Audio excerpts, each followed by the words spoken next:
जय हिंद। साथियों, हमारे चैनल में आपका स्वागत है। मैं हूं रामचंद्र मौर्य। आज 73वें गणतंत्र दिवस के अवसर पर आप सभी को हार्दिक बधाई और शुभकामनाएं। आज देश 73वां गणतंत्र दिवस मना रहा है। बहुत खुशी की बात है। सबके अंदर स्वाभिमान होना चाहिए, देशभक्ति की भावना होनी चाहिए, राष्ट्रवाद की भावना होनी चाहिए। ये हमारे प्रजातंत्र के लिए बहुत शुभ और अच्छे लक्षण है कि 26 जनवरी 15 अगस्त के दिन एक बच्चे बच्चे के खून में राष्ट्रवाद की झलक देखी जा सकती है। और चाहे नेता हो, व्यापारी हो, छात्र हो, हर वर्ग के लोगों में राष्ट्रवाद के प्रति, राष्ट्र के प्रति देशभक्ति की भावना देखी जा सकती है। आज भी देखी गई और बड़े पैमाने पर उत्साह और परंपरागत तौर तरीकों से राष्ट्र को नमन करते हुए, संविधान को नमन करते हुए, लोकतंत्र को नमन करते हुए, इसे अक्षुण्ण रखने, इसे राष्ट्र का विकास करने और देशभक्ति की भावना, राष्ट्रवाद की भावना को प्रबल करने के लिए लोगों ने एकजुट होकर के 26 जनवरी मनाया।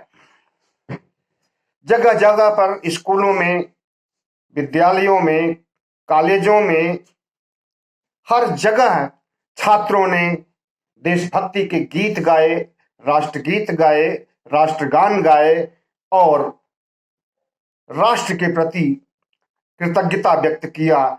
संविधान में, लोकतंत्र में और भारत के गणराज्य में आस्था व्यक्त किया।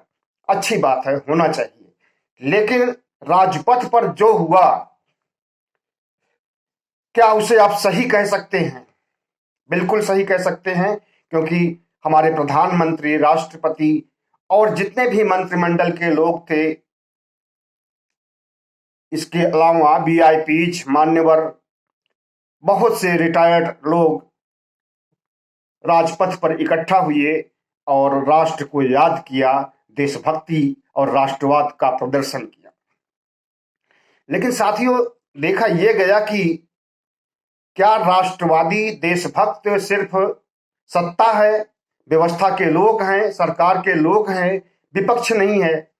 विपक्ष का कहीं अता पता नहीं था। पता नहीं विपक्ष को बुलाया गया या नहीं बुलाया गया। अगर बुलाया गया तो मीडिया ने नजरअंदाज किया। अगर मीडिया ने नजरअंदाज किया तो बहुत गलत बात है। अगर मीडिया को कोई ऐसा निर्देश दिया जाता है कि विपक्ष को न दिखाइए, तो शायद ये लोकतंत्र के अच्छे लक्षण नहीं हैं। और आजकल देश किन रास्तों पर चल रहा है, विपक्ष को लेकर के, सत्ता को लेकर के, चुनाव को लेकर के, हिंदू राष्ट्र के एजेंडे को लेकर के क्या गतिविधियां चल रही हैं, किसी से छिपा नहीं है। ऐसे में अगर विपक्ष को नहीं बुलाया गया तो ये बहुत ही दुर्भाग्यपूर्ण और गलत है।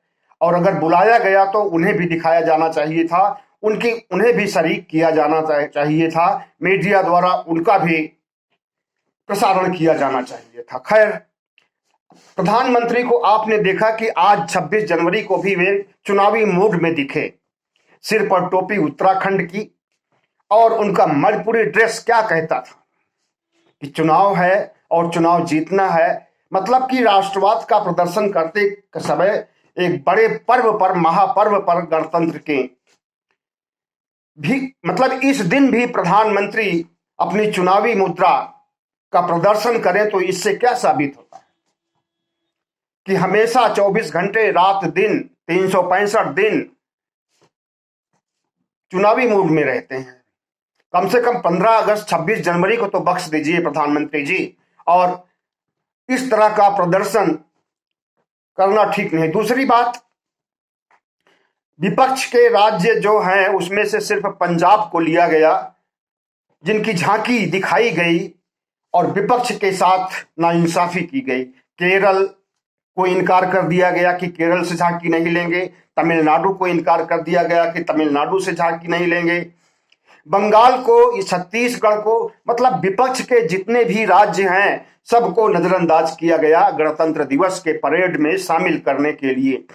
हम प्रधानमंत्री जी से पूछते हैं, राष्ट्रपति जी से पूछते हैं कि क्या केरल, तमिलनाडु, बंगाल, छत्तीसगढ़ जितने भी विपक्ष के राज्य हैं जिन्हें गणतंत्र दिवस की झांकी में नहीं शामिल किया गया, क्या वे भारत से बाहर हैं? क्या वे भारत में नहीं है? क्या उनके अंदर राष्ट्रवाद नहीं है? क्या उनके अंदर राष्ट्र प्रेम नहीं है? क्या उनके अंदर देशभक्ति की भावना नहीं है? अगर है तो प्रधानमंत्री को विशाल हृदय दिखाया जाना चाहिए था, सरकार के आधार पर कि विपक्ष की सरकार है, हमारी सरकार है, यह भेदभाव नहीं करना चाहिए था। लेकिन प्रधानमंत्री अरसे से ऐसा कर रहे हैं और कब तक करेंगे कुछ नहीं कहा जा सकता है। जब से 2014 से भारतीय जनता पार्टी की सरकार आई है तब से राजपथ के परेड में काफी तब्दीलियां हुई हैं और उस पर आरएसएस का प्रतीक, आरएसएस का असर, आरएसएस की विचारधारा परेड पर देखी जाने लगी। हरियाणा की झांकी में शंख का प्रदर्शन किया गया था। शंख किस चीज का प्रतीक है? क्या कहता है शंख? और उत्तर प्रदेश की झांकी में वाराणसी कॉरिडोर का प्रदर्शन किया गया। इसी तरह से जितनी भी झांकियां थी उसमें अधिकांश में महाराष्ट्र को छोड़ करके धार्मिक पाखंडों, अंधविश्वासों का प्रदर्शन क्या जरूरी था?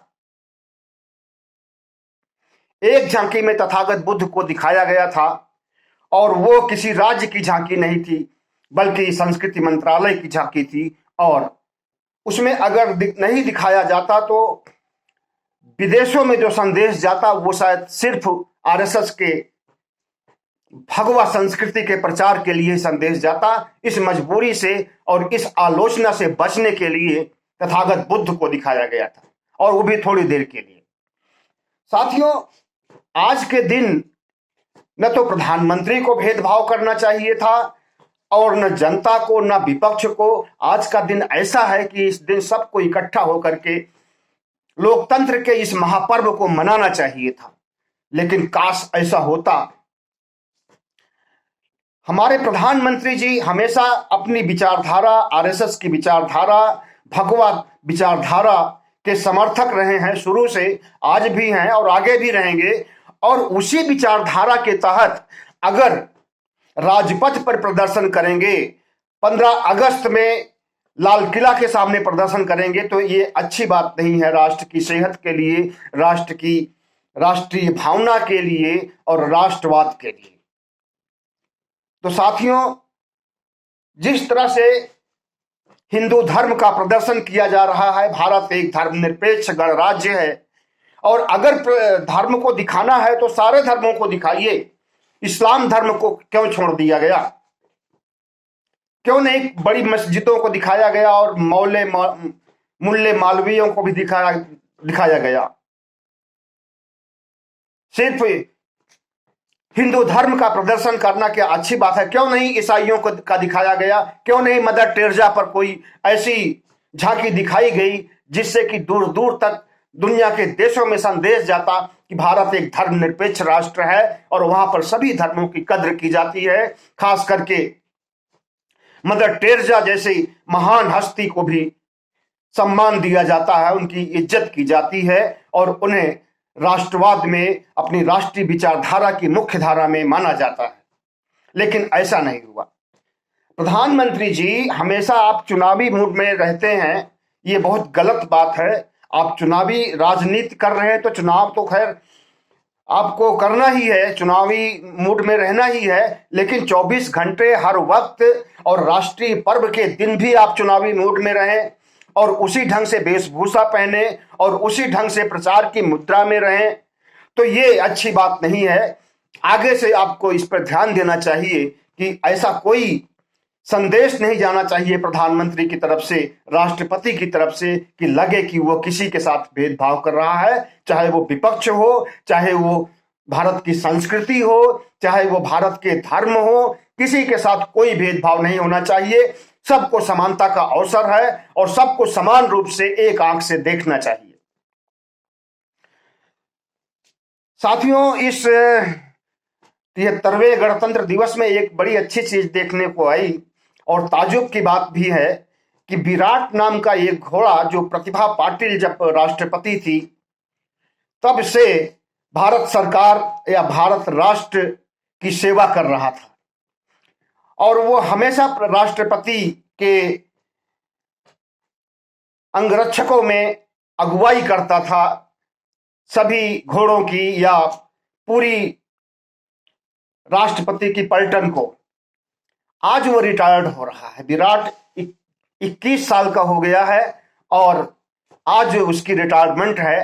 तो ये चीज भी दिखाया गया था, ये चीज हमें अच्छी लगी थी और करीब 21 साल तक विराट ने जो सेवा दिया है उसके लिए विराट को साधुवाद और उसके रिटायरमेंट पर भी संवेदना व्यक्त किया जाता है।